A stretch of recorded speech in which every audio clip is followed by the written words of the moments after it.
Next session, building against all odds. All these problems are there, these challenges are there. How do we counter them? We discuss in detail the debt restructuring, private financing, retrofitting of existing infra, building new infra when we're talking about smart cities, greenfield, brownfield projects, setting standards for these new infra. And we also look forward to a lot of your participation as we move into this panel. So would like to invite here the panelists, first inviting the panel chair, Dr. Jayjeet Bhattacharya, partner KPMG, convener for economic standards for Smart Cities, Bureau of Indian Standards, Government of India.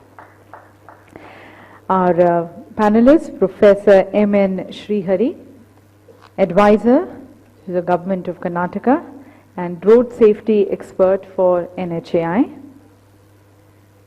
Mr. Sanjeev Kaushik, the Deputy Managing Director, IIFCL.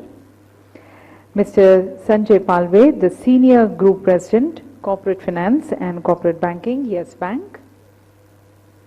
And Mr. Ramakant Jha, the CEO of Smart Cities, ILNFS.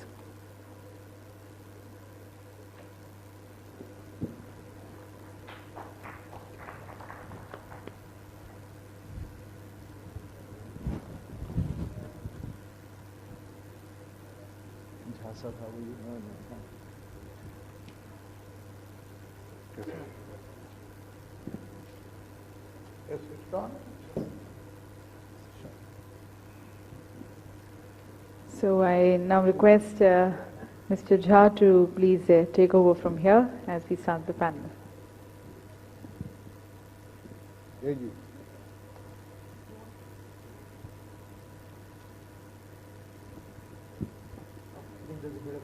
But thank you and very good afternoon.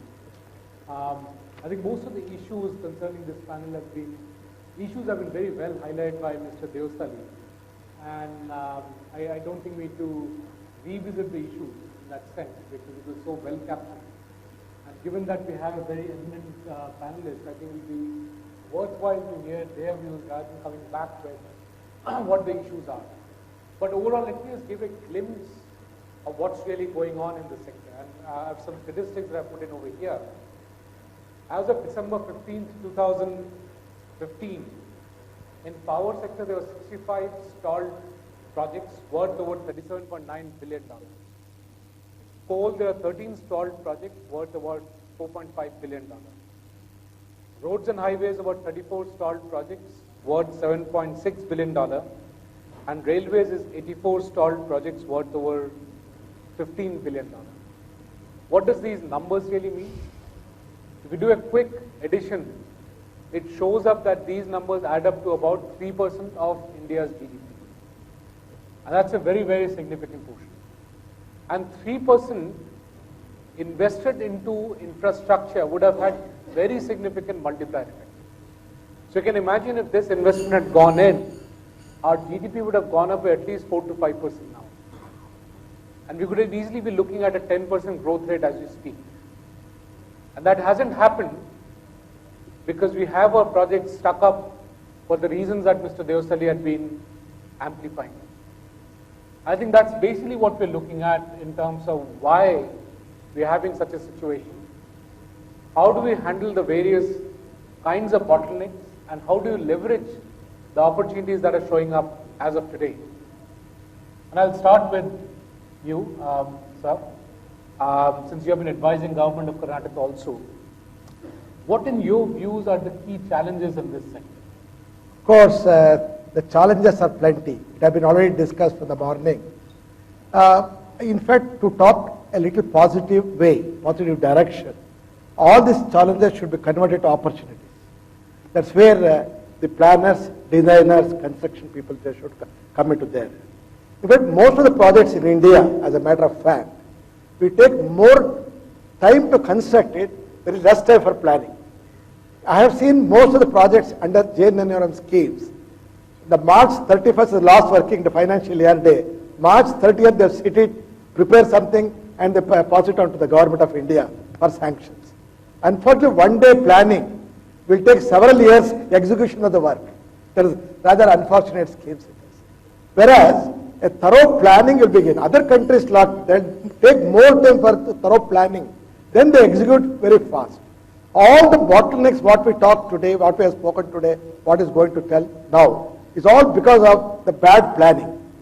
So once, of course, designers are always good. A lot of consultants are there, highly qualified consultants are available, integrated people is there. Designs are always perfect, we don't do. But on the other hand, the construction, execution, and materials used for the construction, there we have a lot of bottlenecks. Of course, apart from this, as usual, we have the bottlenecks related to the land acquisition, which is the biggest challenge, the political interference, and the financial crisis. All these things will happen, no doubt. But to address these things, first of all, I want to have underlined here, the political feasibility should come first. Afterward, technical feasibility, then financial, all these things to come. In India, we do all the feasibilities and all get approvals, everything. Finally, it goes to political feasibility. Then in which the entire project will be shelved off there at that point of time. More to the projects which were planned, already designed. You will go to consultants also, spending crores of rupees sometimes. He'll shelve it back because of one decision from the political interference. That is a major source of problem. And the delay in finances, as already pointed out just now, most of the times the projects get delayed due to the financial allocations of funds. As and when it is needed, financial has been made available so that the project can take off very quickly in the right time, right direction and all. Now we ask for example, 1,000 crores. So every year they're giving 5 crore, 10 crores. It will never see any project in the day. That's how the most of the metro projects, though it is called SPVs, is getting delayed because of those problems. And what are the amounts sanctioned by the state government or government of India or any other means, getting delayed due to that reason. And I am sure the smart city is what we are looking for now. There is something mistake in calling it a smart city. Because I don't want to use the word smart. It is a sustainable, livable city, not a smart city. The smart city concept has come from other countries, already developed countries. They are working more beyond the datum. In India, for anything and everything, we have to fight and get the things. The basic amenities, basic infrastructure, water, power, housing, education, hospitality, or hospitals, roads, all these things will be, we are not even to the datum level also. When many people, still we are wondering what is this. So instead of calling a smart city, we have to call a sustainable city for the future, because we don't want to change in between, but to walk through the direction of this thing. And finally, the allocation of funds also should come as and where. It is rightly pointed today morning also, we are not thinking in developing a big cities as a smart cities. But it's better to take little cities away from the big cities, so that if you develop the tier 2 cities, tier 3 cities, or smart villages, or smart towns, or smart temple towns, in that kind of things is very much required. When you develop parallelly those infrastructure requirements for those places, I am sure we are developing the neighboring or the surrounding places also, so that the people need not come and migrate to the main cities also. That is where we have problem for the infrastructure like water, power, housing, all these things, even transportation. I am sure in Bangalore, which I come from Bangalore, the vehicular speed in the evening peak, particularly outer ring road, has come to 4.48 km per hour. It is less than the walking speed of the human being. They are very, very unfortunate, because the human being walking speed will be 10 km per hour at least. Now it has come to 4.48 km for the outer ring road, a notorious place called Silk Board Junction, and to the Kerpuram like that. So this is where we are lacking. More to the things, we come half the way through. We plan for BRT, again BRT goes off, we plan for metro, we plan for steel flyover, we plan for so many infrastructure, nothing will come to the light at the end of the day. And people are made to suffer again and again. Even the water supply schemes, a good potable water, we are unable to get it. 3 days, you can see from Bangalore, when aerial view or any other place, you can see so many water tanks at the rooftops. Why this water tank? Because we have to store the water for 3 days, 4 days, 5 days like that. So a system should be evolved such that we need not ask for any infrastructure. To start with, the basic infrastructure, what I call, this is very, very important. And the infrastructure challenges plenty, no doubt, but handling the challenge itself is very difficult. Because it has come through, most of the things comes through the political things now. And finally, what we want to say here, the cash flow, it should be sustainable cash flow. For example, whatever the amount spent, for example, I need a project for 5 years, the total cash flow based on the work is to be keep on distributed year by year so that the project can take place irrespective of the government, irrespective of the system or the corporation or development authority will come into picture. And we don't have good auditability. That's where we are lacking. We don't know whether we're going in the right direction, whether it's auditable one, whether it's financial auditable one, or technical auditable one. Simply we are keep on doing without assessment, without auditing also. That's why finally we'll end up with something different, which we have to demolish the structure little later. That is, every stage is very much required. And also finally the great stage will be converting these challenges to opportunities. It lies with all of us. We should convert all these challenges, basic challenges, what is discussed in the morning today, to convert into opportunities. I am sure things will go with the coordination, cooperation of the people. Many times people are not aware what is smart city at all. We have to tell them, we have to create awareness, we have to create education for them, we have to tell the priorities also what they look for that. So even though most of the people, though they are educated, many are unaware of the things what is happening around you. So the property is very, very important to know that what is the smart city, whether it is a sustainable we want it, whether it's a quality city we want it, or whether livable city we want it, and what are the infrastructure requirements we have to go for such things by prioritizing the events. And by one by one we have to go to take it to a successful thing. Thank you. Thank you. Thank you, Mr. Srihari. So taking off from what you're talking about, Mr. Srihari, that we need to spend more time in planning. And that's where we'll get more sustainable infrastructure, sustainable both from an environmental perspective and financial perspective. That takes me to Mr. Jha, who has been involved in one of the first smart cities in this country, the GIFT City. And clearly they had spent enormous amount of time in planning, and the result shows up now in an absolutely state-of-the-art city coming up, which is world-class by any standards. However, Mr. Jha, the challenge is not with greenfield cities, which are well planned, but the challenges are with brownfield cities, which is where most of the country lives in. And the challenges involve ownership of property, ownership of right-of-way, ability to retrofit, and so on and so forth. So, Mr. Jha, we would like to have your views on what are the challenges in rolling out brownfield smart cities or smartifying brownfield cities, and how we can do that in a more efficient manner. Smart city has become a key word nowadays, but it is basically to open the mindset. And people are perceiving in different ways. In fact, when we are developing a first smart city, really integrated smart city GIFT, Gujarat International Finance Tech City in Gujarat, which was a pet project of Mr. Modi, I was called by the Honorable Minister of Urban Development, and he asked me a question that, what is smart city? We have been talking, but tell me, you have implemented, so tell me what is smart city? So I told him, sir, smart city is nothing but providing in a city a good quality of life, good business environment, and good governance.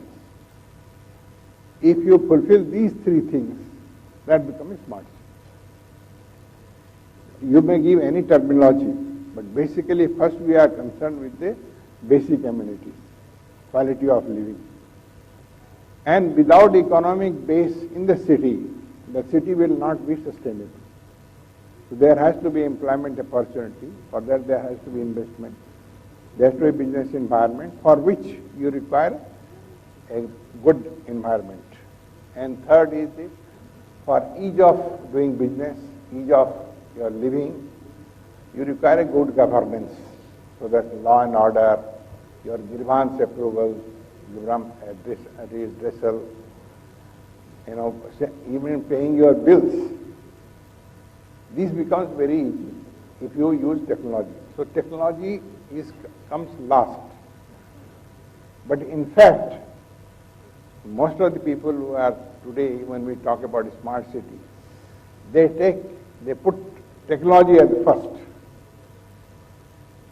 Make a smart street lighting, CCTV, and they consider that's a smart city. So first of all, we have to have in our mind that we are at this stage that we have to address the basic things.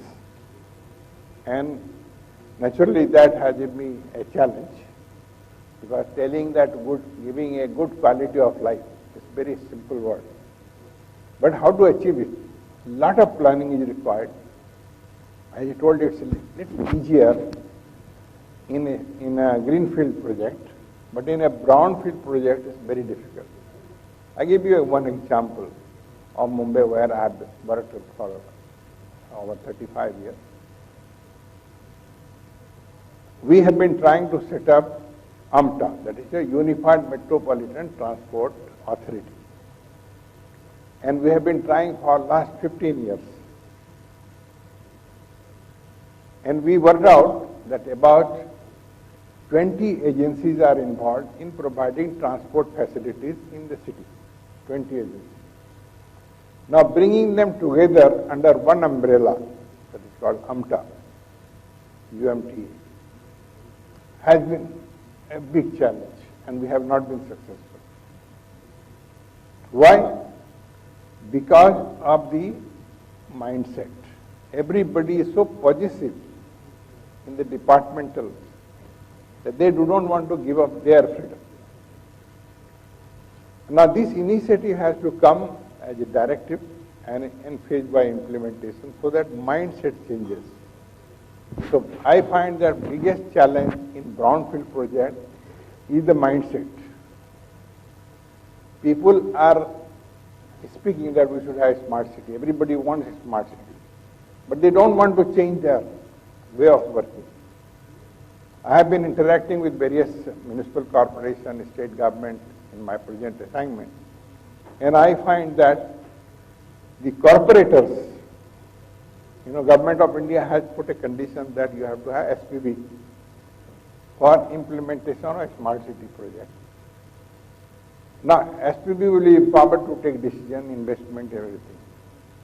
But in the process, the corporators will lose their power. And therefore, they are not supporting. In fact, many of the cities have won back, but they do not want a smart city because of this conflict of interest. So we have found that this has to be addressed because this is a transformation change. It cannot take overnight. Therefore, the most demonstrative project becomes the greenfield project, so that you can implement, so the benefit to the people, and gradually the mindset will change. But if you want to make changes overnight and implement smart city project as it is, probably it will be very difficult. So we have to understand the socio-economic characteristics of the country.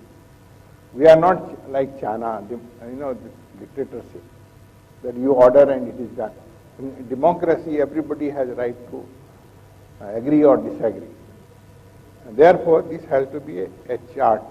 There has to be a stepwise implementation of this scheme. Then only it will be successful. That's why we find that we have been talking for last 2 years about the smart city. But we have not gone beyond submitting proposal. Why? Because of this mindset. And we have to break this. Therefore, as you told, the challenges of brownfield project is basically is the mindset. There is no dearth of money, there is no dearth of talent in the people to implement it. The problem here in our country is the mindset. Thank you, Mr. Jha. I think that's a very important point to mention. But having said that, you said there is no dearth of money. I think the qualifying phrase probably you meant was there is no dearth of money for valid projects, or projects where the revenue is ring-fenced and there is visibility to it. Having said that, we have seen in China hundreds of ghost smart cities. cities have been built up and metro is running and cafeterias are opened up, but nobody living there. And essentially these are cities which do not have a sound economic basis. They do not have revenues getting generated. They have been just created for the sake of being created. That brings me to Mr. Sanjeev Kaushik on how do you think we should be funding these large infrastructure in general and city rejuvenation specifically in a manner that is financially sustainable? And what are the challenges that you see over there? Sure, thank you for that. But before I go on to address your specific question, I just wanted to hang on to one thought that I found fascinating when Mr. Devasali was talking about all the various problems that beset the sector. I think, sir, you were talking about the fact that all the stakeholders need to come together before in the initial planning stage itself. And the issue of political will and political risk actually being as important. I think that is an excellent suggestion which more and more is being recognized not only across Government of India but also the states. I've worked in the state government of Kerala and now I'm in the Government of India, as you know. I think what needs to happen is some kind of an infrastructure single window clearance type panel, a high priority panel. Now such a panel is currently, maybe not by that very name or label, but it is functioning in the Prime Minister's office. But the focus of that panel presently is pretty much uninstalling or reviving stalled projects that have been stalled for a length of time. But even for new projects, I think simply getting all concerned parties to agree together and to get everything, so the panel has decided and for deemed clearance or automatic clearance, start the work. This is something that we did in Kerala when we were implementing the earlier failed Vizhinjam port project. We were building a port near Trivandrum, which had failed twice in the bidding stage. And the third time, we actually got all parties to sit together. We got everyone to agree. We got all the clearances in place, land acquired, and then only we move forward for the bidding and other things. So I think that's a very important learning that all of us must take from this. And if we can urge the respective powers that would be key. But going on squarely to the question that has been posed to me by the panel, in terms of financing, there are certain key issues to note. At the very initial stage where the project is on the drawing board, I think it is important for the promoters to recognize the true estimates that, so for example, if I'm building a Yamuna Expressway, which is going to be a super highway going to Agra, but then I overestimate or hike up the traffic that I foresee of 10, it's very difficult, first of all, to estimate some of these things, what kind of traffic flow, what toll will come in. But I think it is important to be realistic and not just keep the bidding parameters or the initial outflow in mind. I think so the estimation is very important and aggressive bidding has to be avoided at all costs. So one of the things that we are working on is a common appraisal by a team of experts from all banks together, and also to figure out other alternatives, not just the lowest cost bid or the L1, L2 system, some kind of an averaging of bids received and going to the average bid, not just the lowest bid, to prevent the phenomenon of the lowest cost bid. So the first important point is the promoter has to be very careful not to aggressively bid for projects and to estimate and design the project at the drawing board itself.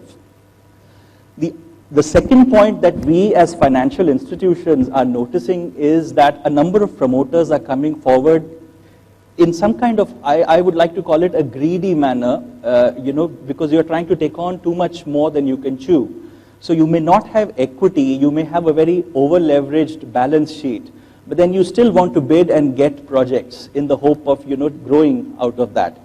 We are seeing some of that happening currently in the hybrid annuity model which the NHAI has just landed. So if NHAI is going to give you upfront 40% of the grant during the construction stage, and the lenders are going to finance the rest, then where is the skin in the game that the promoter is bringing? So the aspect of the upfront equity payment of the promoter himself, he has to find it, and if he does not have equity, he cannot survive on the hope that 1, 2, 3 years down the line, somehow the project will flail along on the basis of the grants or the annuities. So that's another important point to address the financing issues. interest during construction is, and cost overruns is something that the banks look at. When we are appraising and sanctioning projects, we are very careful to think about how during the construction stage, when there are no cash flows, no revenues, how will the interest be serviced, because that is often a cause for projects getting sick. That is inbuilt into the project appraisal, into the project sanction cost, and also cost overruns. Because of all the problems that we have discussed earlier, there are bound to be cost overruns. These are some of the important considerations from the project design aspect. But if you look at where the supply of capital is going to be coming from, first let's look at the equity side of the financing. Infrastructure fund cost currently in India, to my mind, is just way too high. If you're still looking at something like 11 to 13% cost of funds from most of the banks and financial institutions, particularly in the context of smart cities or social projects or even rural development projects, rural infrastructure, there is no way that some of these projects with the sort of revenue receivables that they have are going to be able to service this kind of a high cost of debt. So there needs to be a serious rethink of how the low cost and long-term funds are going to be provided to some of these infrastructure sectors, particularly smart cities. IIFCL, which I represent here today, is the nodal agency for channelizing funds from the World Bank to smart cities in the country. We've been charged with the responsibility of selecting and appraising those projects, those smart cities, and then applying for the World Bank funds and getting them provided to these smart cities. So some of the initial worries, I would say, in this appraisal, in the selection process, are bound to be a waste disposal project, for example, or waste management sanitation. Will it be in a position to sustain the sort of debt that they intend to take? Even though the low-cost World Bank funds may be available, you have to be able to service that debt. Sometimes it is thought that the multilateral borrowing, for example, from ADB or the World Bank, is low cost. Well, if you just look at the interest rate from these institutions, it is low cost indeed. But then most of these borrowings involve mandatory hedging. For the dollars to be landed into rupees in the current volatile environment, mandatory hedging has to be taken, which then jacks up the cost. And that, along with the guarantee commission that has to be paid to the government and the commitment fees, it takes the overall cost of some of these projects, mainly smart cities and some of these other projects which are looking at multilateral funds, to upwards of 9.5%. That, to my mind, is unsustainable. Mr. Jha is here and he's been involved with the GIFT City, but sir, I think you will bear me out. Some of these projects would require a lot of hand-holding and interest cost subvention by government, which is going to be an important consideration of financing these projects.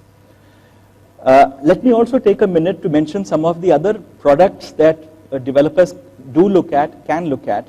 We at IIFCL have a product called subordinate debt, which is not debt, which sits below debt, but it is kind of quasi-equity. So there is some moratorium period in the beginning when you're in the construction phase. You don't have to service the debt, you don't have to pay the coupon. That gets capitalized, and even though the interest may be slightly higher than pure debt, but it is kind of equity in nature, and it is subordinate in terms of servicing to the pure debt. So that's a product which I think government needs to promote. More and more financial institutions need to be looking at that. You must have seen in the recent papers InvITs being started. I think Ministry of Finance deserves to be congratulated for putting together some of these schemes.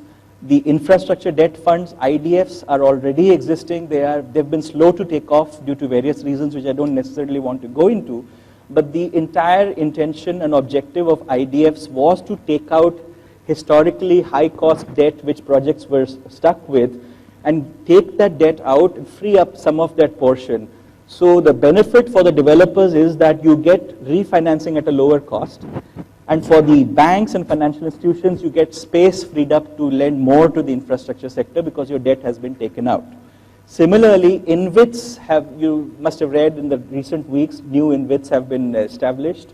I think IRB is one of the first ones. The whole intention there is to provide more of equity flow apart from private equity into the development of infrastructure projects. Moving on from equity side of financing to the debt or the project financing, There have been a number of reform measures taken to ensure that corporate bond market starts functioning and gets deepened in the country. Before I came to IFCL, I was in the capital markets division in DEA, where there was a whole committee and a whole series of papers produced. Unfortunately, not much has moved on the corporate bond market side, but now I see that there is a happy configuration of stars which hopefully will kickstart this, because interest rates are coming down, and also the appetite of public sector banks, which have been the traditional main financiers of infrastructure projects, has really reduced drastically for various capital constraints. So if public sector banks and financial institutions are laden with debt and other problems because of which a space has opened up, there is more and more of an opportunity for promoters and developers to tap the corporate bond market. Having said that, it's not just the corporate bond market. I think the space has opened up for a financial institution which is a specialized lending vehicle for infrastructure. IFCL was created 10 years ago to act as that kind of an infrastructure financing vehicle. So has IDBI been, and the earlier DFIs, ICICI and others. But they have gradually gone away from the role. IDFC is now a bank. IDBI, the less said, the better in the current environment that you must all be following. So for an institution like IFCL, the opportunity is huge to step into the shoes of public sector banks and try and tap this opportunity and lend more and more of low-cost, long-term funds to the infrastructure sector. This is an aspect that we've taken up with government as to how we can be allowed to grow more, how more flexibility and autonomy can be given in terms of products that we can lend, in terms of what we can and cannot do. So this is a dialogue that is currently on in government. From that point, I also just wanted to refer to a newly created entity. Most of you would have read about the NIIF, the National Investment and Infrastructure Fund. The intention behind creating this fund by the Ministry of Finance was essentially this, that we need to tap more and more of global infrastructure funding, which is not only low cost and long term, but which can also be easily, for example, sovereign wealth funds, pension funds. This can be tapped, and government can then target this and provide these funds to infrastructure projects in the country. This NIIF is very much in the works, and hopefully with time you will see schemes on the road sector and schemes on the renewable energy sector being initially launched, followed by other sectors also. So the whole question of how to source more and more of equity as well as debt funding through new products, through new institutions, and by better design and appraisal and better drawing board kind of design of projects is being tackled in this manner. Those are very summary remarks, but I'm happy to go into each aspect during the question session. Thank you so much. I think from there, some of the issues and questions one would be having is, one is credit rating of the project itself. Given that India's own credit rating is not too high, the credit rating of the projects becomes subservient to the sovereign credit rating, and therefore the cost of funds is higher. And the second part to it is, and I'm building up the question for Mr. Sanjay Palve, is that is very often in these large infrastructure projects, due to various reasons like land acquisition, the project gets delayed. Once it gets delayed, you have the interest cost of debt building up. And once you've got the interest cost of debt building up without any revenues coming in, that itself becomes an issue. And obviously one can capitalize it eventually. But then to capitalize it, you need more equity, which is a very rare commodity in this market. How do we resolve these issues in the current scenario? How do we take care of credit ratings? How do we take care of the interest component of debt during these situations? And how do we make sure that funding, financing, and issues related to the funds per se do not become a bottleneck for infrastructure rollout? Yeah, thank you very much. I think you have raised a very pertinent question, and especially when the entire banking system is suffering, from this huge pile of non-performing asset, and especially in infrastructure sector. I think the topic for today's discussion is very apt, against odds. In democracy, it's very difficult to get the consensus, but in infrastructure, at least there is a consensus on two parts. One, We need infrastructure for growth, and there are problems in infrastructure sector. So when it comes to solution, I think people have, we keep discussing. I mean, Mr. Devasali made an excellent presentation. I mean, he's been veteran in this field for so long. Everybody is aware of the issue, and of course, one of the big issues is, the financing. But at a macro level, if you see, I think there are three parties involved in any infrastructure development, at least in India. One is the government, second is the developer, and third is the lender or the banking, the financial institutions. And unfortunately, it is very difficult, to get all the three parties together and in a constructive manner resolve the problems. I mean, if I have to make a case for lender, today, and I'm sorry, I'm going to get the history of the whole problem, because then you'll understand why most of the restructuring schemes are not working today. If you see, almost 9.1 trillion rupees of loans are sitting in, the bad loans are sitting in infrastructure, and they are seriously impacted the overall performance of the banks. Obviously, banks have become wary of financing infrastructure projects. Now, with this background, government has come out with a lot of restructuring schemes, a lot of new suggestions to take care of this problem. Some of them are, for example, we started with the CDR long back. So easiest way for the lender is to take the project to the CDR, do some kind of deep restructuring and hope that one day the project will revive. I think many CDRs have also failed. Then government realized CDR is not working. So then we got SDR. In SDR, they said let lenders take charge of the project, and within 18 months, they should find a new buyer, hand over the project to the new buyer, and then the debt can be treated as the standard debt. I mean, but it is practically impossible to change the hand for the infrastructure projects in 18 months, and that too also majority stake. It is very difficult. You are not allowed to sell, part of your holding. It has to be a complete sales stake by all the lenders put together. So they found out another mechanism, 5/25. They said, let's at least try some other mechanism where, lenders are allowed to elongate the loans up to 25 years.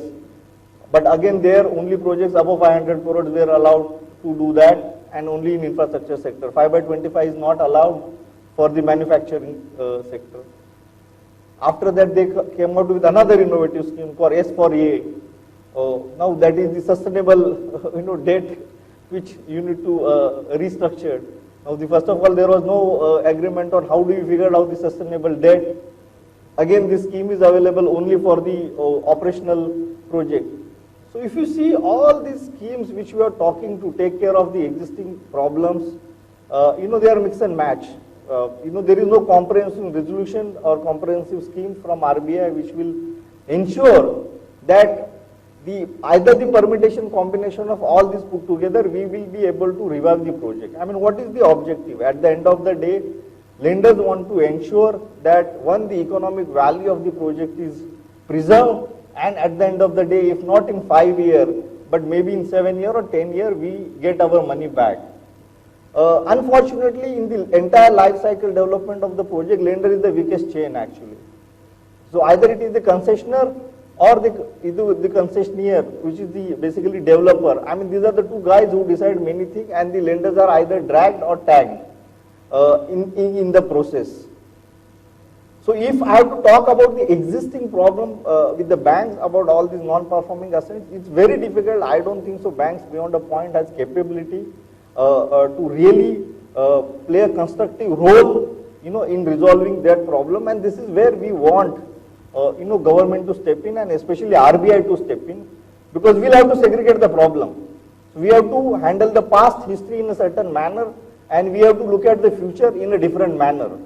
I mean, now government is taking a lot of proactive steps, and the one example given is hybrid annuity in road sector, where government is trying to mitigate the risk to some extent by they themselves participating in the road project.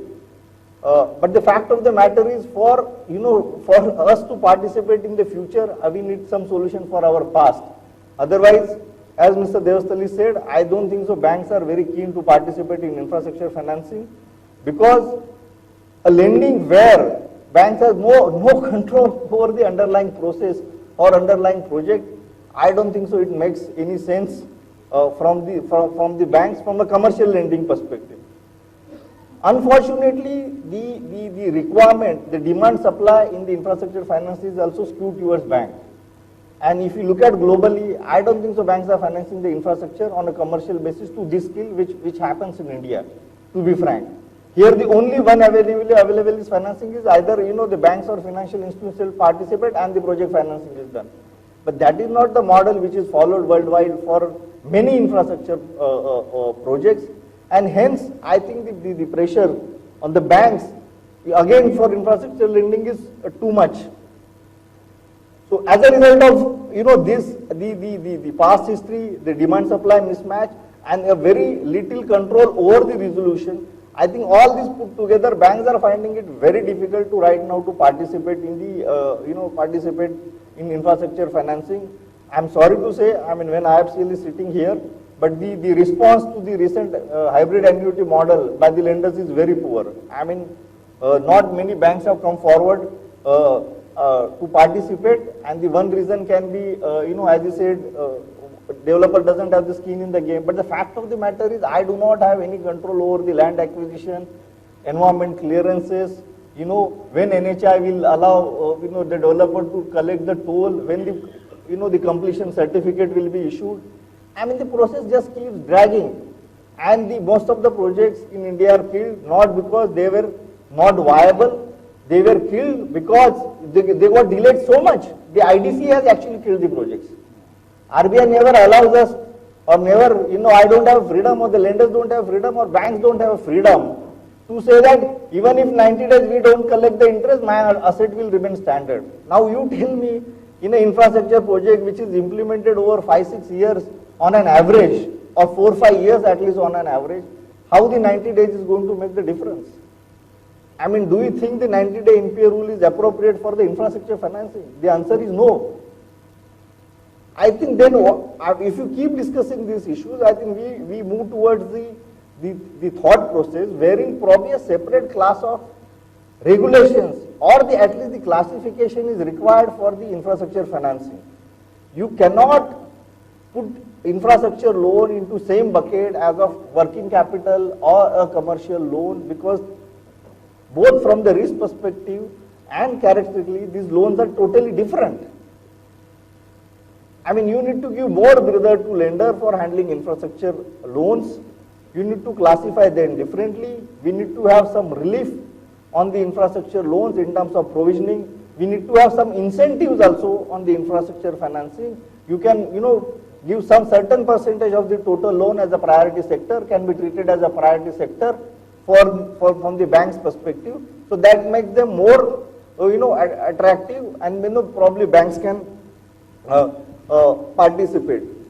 So I think if you look at the overall gamut right now, I think it's not really encouraging from the bank's perspective. Neither we are developing alternate means of financing, which is, a lot of talks have been happened on InvIT, IDF, bond market. Especially you said credit rating. I'm happy to say that actually as a bank, we are the first bank to do a credit enhanced, bond in the solar sector, and IFCL and ADB guaranteed that bond. But I can tell you, it was so difficult to sell that bond in the market. We actually were holding that bond on our books for quite some time. And recently we have started seeing some movement where some pension funds and insurance companies have now understood that instrument, and they have picked up some amount of bond from us.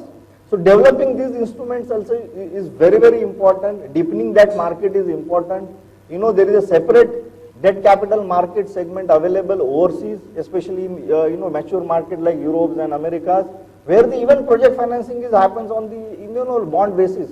Today in India it does not exist.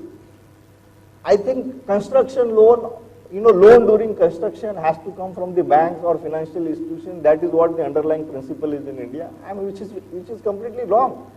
And government has not done anything to change that, to be frank. When the project becomes operational, the risk changes. I think during that period, at least we are seeing some improvement, where is some credit enhanced structures, IDFs. Those kind of development institutions like IFCL, they are stepping in, and some takeout financing structures have been talked.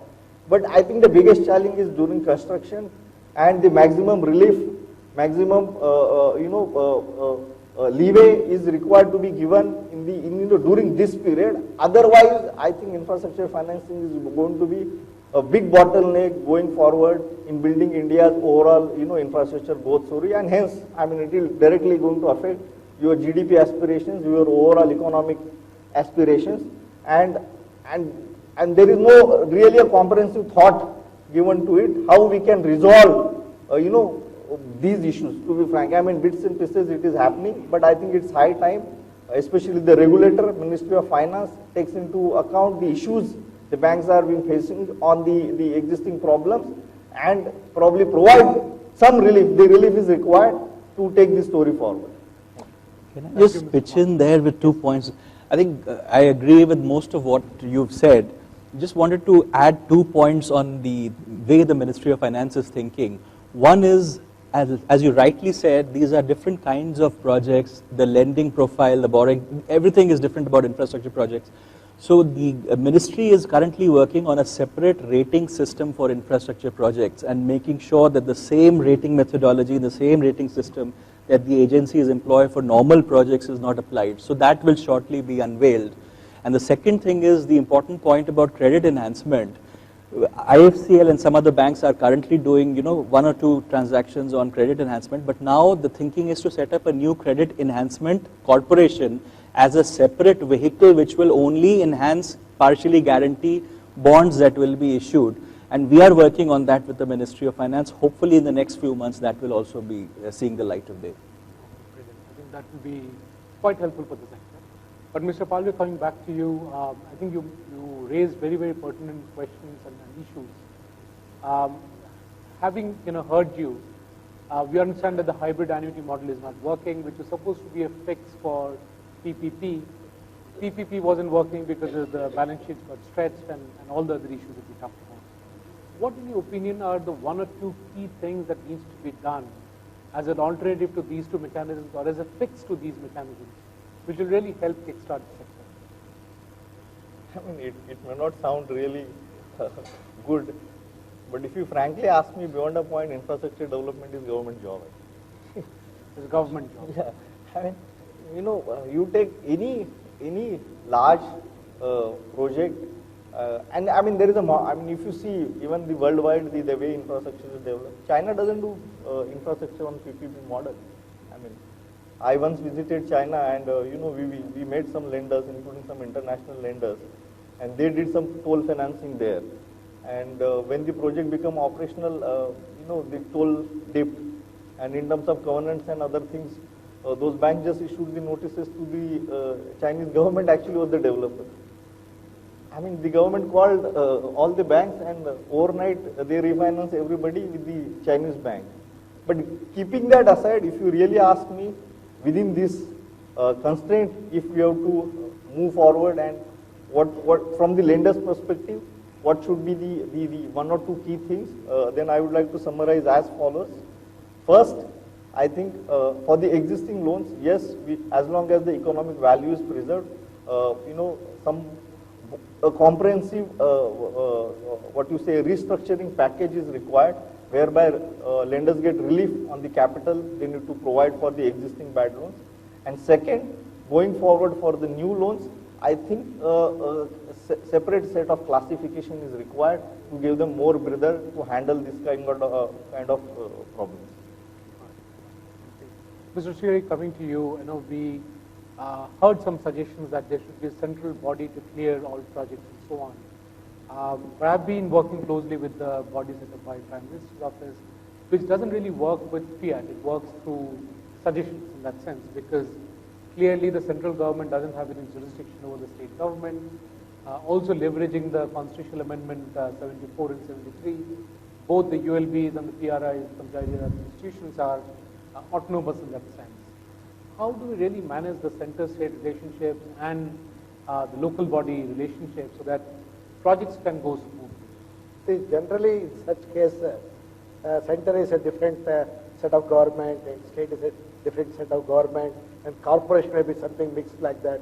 With all these complications, we have to create an SPV, a special purpose vehicle, specially or exclusively for the smart cities or infrastructure projects. So anyway, whatever the government it could be, whatever the affiliations could be, the finances should be made available irrespective of the government. They should allocate the fund right time for right work. Then only it is workable. For example, as a simple case which I have witnessed in Bangalore, when metro was being envisaged, it was only 3,250 crores in 2010. Even today it is not completed. The total costs have been escalated to 15,000 crores almost. That means going almost 4 to 5 times whose money after all it is. So this is because of the policies, decisions, not making available the funds the right time, the right amount. So though it is created in SPV model also, still we suffered with it. And similarly, on the other hand, the Bangalore International Airport, it had been done under PPP model, which we thought it may successfully take over. But unfortunately, after the thing, it has been come down also again. So now we have changed this pattern also. We relieved this earlier concessionaire, the contractor from that. Then we moved across to our own Indian contractor. Overall, I want to say here that now we are developing the airport or the railways or the road transport, whatever it could be. The retrofitting and also the redevelopment or a greenfield. The three issues will come into picture. The retro development, I feel it is a little tougher job because adding up and refurnishing the things and all, it involves a lot of technological know-how and also it involves a lot of cost, all these things. Whereas redevelopment is nothing much disturbing, considering something more nearby neighborhood. Whereas the greenfield totally a flexibility is available, wherein which we can develop in a better way, but that is little away or far from the regular township or the urban areas. So overall to say here, the government should not be the deterrent to this. So whatever we are also facing, every state in India, we are facing different government at different part of the time. Unfortunately, so the case is so for Karnataka also. Whatever the central government, always Karnataka will be opposite that way. So it does not mean we should not see any progress at all. It does not mean. So we too, we want it, but some coordination committee is required, a central observatory things are required, monitoring things to be required. So all these things put together, we will make a project successful now. Infrastructure project, definitely we cannot lose it or we cannot delay it anymore because people lose interest in it. The people, what they thought for, what they're looking for, that should be taken at the right time, right spirit. Thank you, thank you. That brings me to Mr. Jaya. You have Yeah. a comment before asking. Having heard about the difficulty which you face, I will give you a good example, very successful example. I was involved in the planning and development of Mumbai-Pune Expressway, the first expressway in the country. As you rightly told, we debated on PPP and we found that it will not work because of so many uncertainties, land acquisition, environmental clearance, local issues, government issues. The estimated cost was about 1,800 crores at that point of time in 1906. And it was decided by the government that it should be done by separate SPV formed by the government. It's called Maharashtra State Road Development Corporation, where I joined. And we applied this principle which you mentioned, that a lot of planning is done in the beginning. Most of the approvals were in place, or almost all approvals were in place. And being government organization, it was easy for us to get all the clearances. For private, it became very difficult. Land was acquired. In fact, query permissions were also taken. We also constructed the site offices for the contractor, which will be appointed, including the electric connection to their office, water supply, and after all these arrangements, then we went for bidding. We got very good competitive bidding, and the project which was to be completed in 3.5 years, 4 years, we completed in less than 3 years. And that's an example. Most of you might have traveled on Mumbai-Pune Expressway, still very good. And we completed that project in 1,500 crores compared to 1,800 crores. That's an example. And I subscribe that, the initial risk has to be taken by government agency. They are in a position to do it. We got a very good funding also, because most of the things are under your control. But if a private agency comes, then most of the things are not within their control. And the uncertainty start building up. And naturally, he builds up all this in the cost factor, and the cost goes up. For the same project, initially tenders were invited on PPP, and that time the cost quoted was 50,000 crores for that project, 50,000 crores. So that shows that the infrastructure projects, which are in nature, are very difficult in the beginning. During construction period, it should be done by the government agency. And after we constructed, and couple of years of operation, then we hived off and gave it to private agency. And we got all their money which we had spent. So that's a model which government should think, which is a successful model. Thank you. Thank you. I think that's very illuminating. Moving to Mr. Kaushik and having your last words before we open up the panel to questions. What do you think are the one or two key policy interventions that the government must take right now so that we have a continued pace of infrastructure development, not for this year and next year, but for the next 10, 15 years? What are the key fundamental issues we need to change? That's an easy one. I think the realization has set in that, like the panelists were saying, that most of infrastructure, can you hear me? Most of infrastructure, particularly greenfield infrastructure risk, has to be taken by government. Government has to do these projects. But I think the realization has now set in that even though government may start projects and take them on to a certain stage, there will never be sufficient money to take on everything that the ambition is for, right? So if you take a look at some numbers, a couple of years ago, the Planning Commission estimated that almost $1 trillion is required to execute infrastructure projects over the next few years. Now, nowhere close to that amount of money is what government has at its disposal. So what was thought was that half of this will have to come from the private sector. So therefore, if $500 billion is to come from the private sector, $350 billion typically from debt and the rest from equity, we need to attract more and more of those providers of debt and equity. With what is currently happening to the traditional financiers of debt, namely the public sector banks, that looks like a very tall order.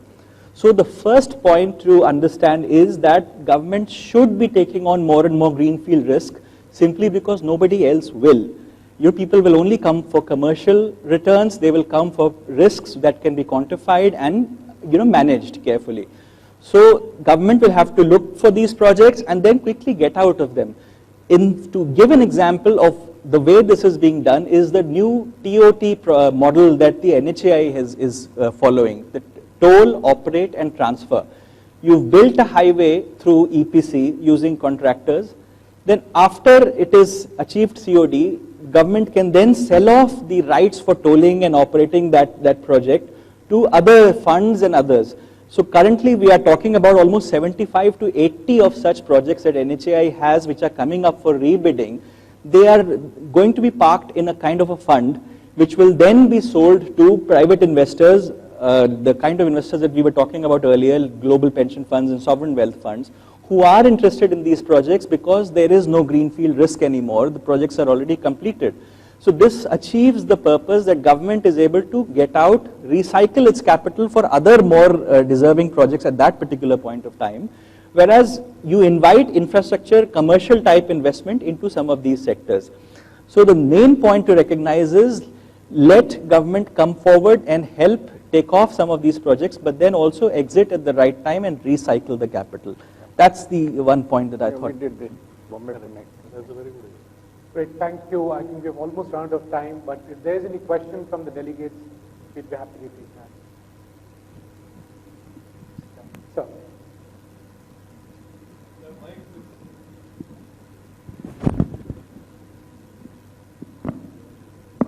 Sorry, I don't have a question, but I have some comments on what was being discussed. The first point I want to mention is, we are talking about private sector participation in infrastructure projects. The current situation is there are not many projects. So yes, on the one hand, the lending community currently doesn't have capacity or willingness to fund, but the fact of the matter is there are very few projects worth funding. Like in road sector, there are a few projects, and there are some in the renewable energy sector. But apart from that, there is no new investment happening in power because capacity is currently very high, and so country does not need power. So there are not many projects in telecom.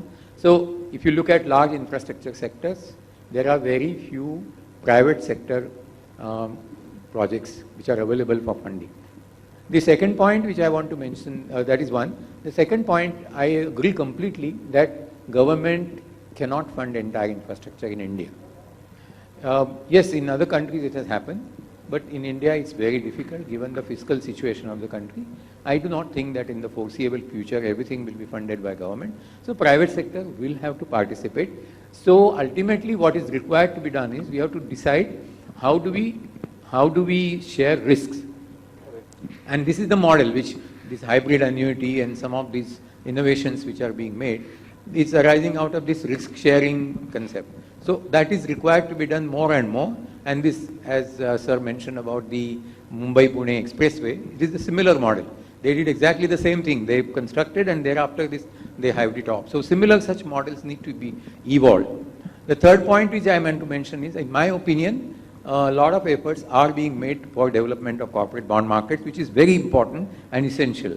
And I think I do feel that if the government borrowing program is in a very planned manner and it doesn't crowd out private sector, the bond for corporate bond development should happen. And I think today a lot of corporates are going to the market raising money. It's a different matter that there is not much of activity in the secondary market, which I think is a different issue. But I think people are going to corporate bond markets for raising money, and Reserve Bank of India is going to force banking sector to make sure that some of the large borrowers, they go to the bond markets more than banking sector.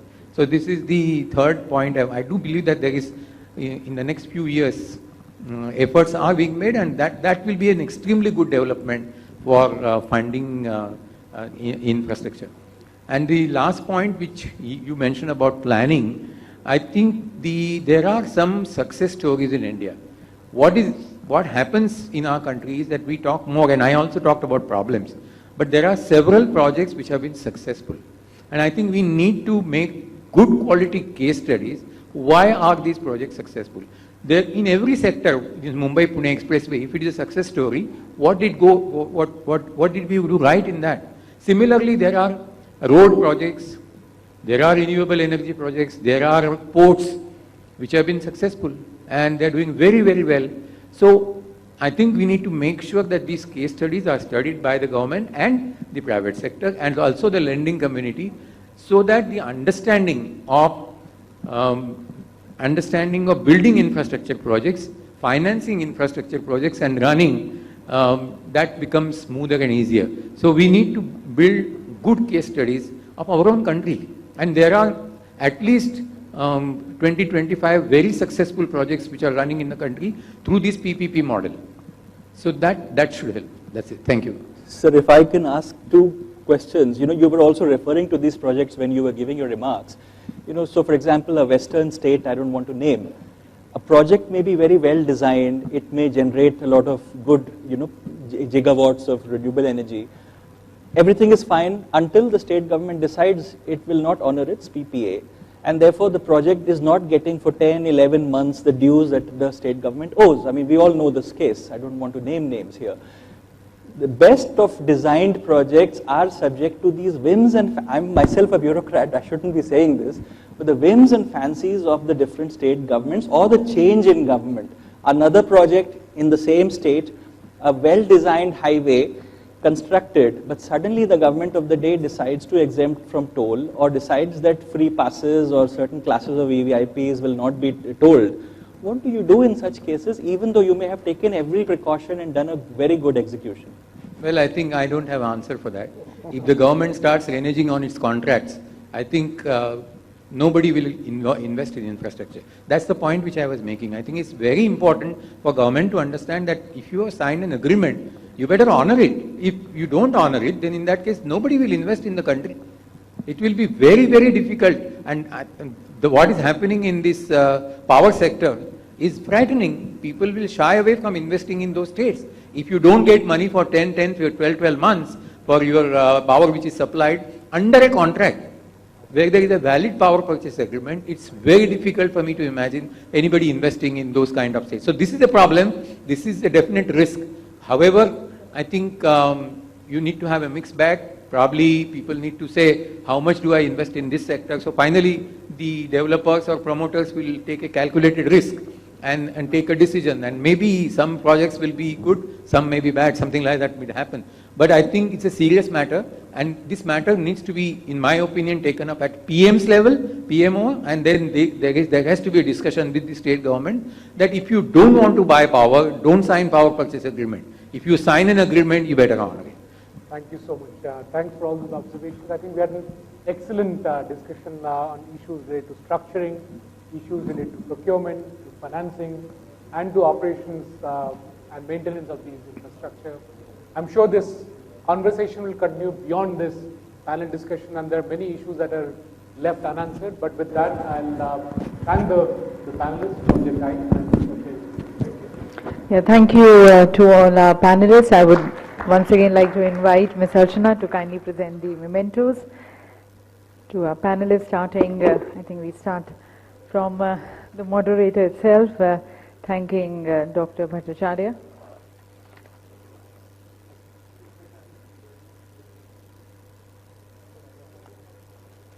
Our thanks to Mr. Srihari. Thanking Mr. Ramakant Jha.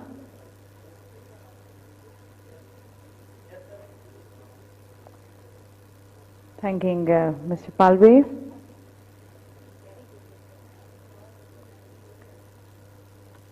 And thanking Mr. Kaushik.